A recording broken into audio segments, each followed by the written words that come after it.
So while we talk about the prioritization of health and the needs and the gaps that exist in the sector, we are not the only ones having these conversations.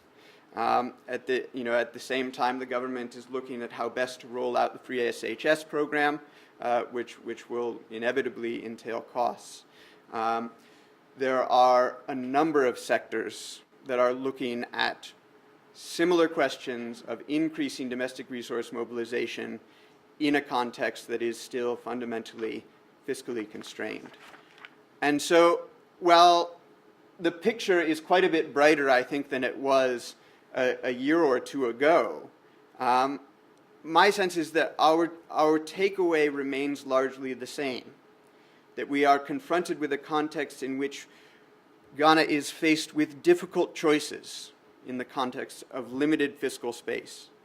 And this is true with respect to the budget as a whole. It is true with respect to debates about how best to mobilize and use natural resource revenues, which are often cited in a variety of sectors as a source of additional revenues to support sector financing.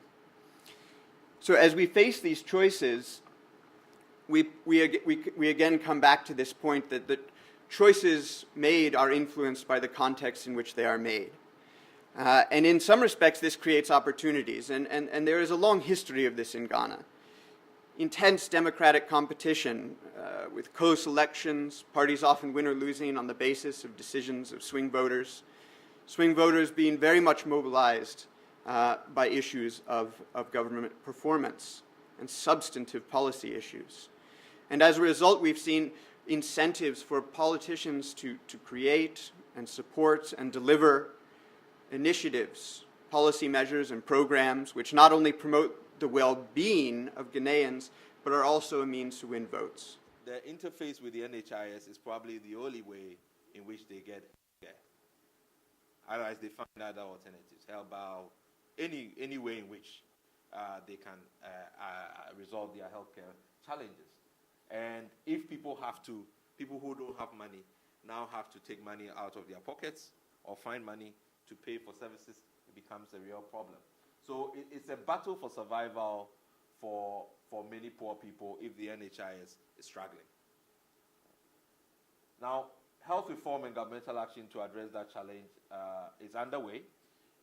One of the innovations that I think have already started is the framework contracting, which is the method used to negotiate with drug suppliers to make sure that we can help standardize prices.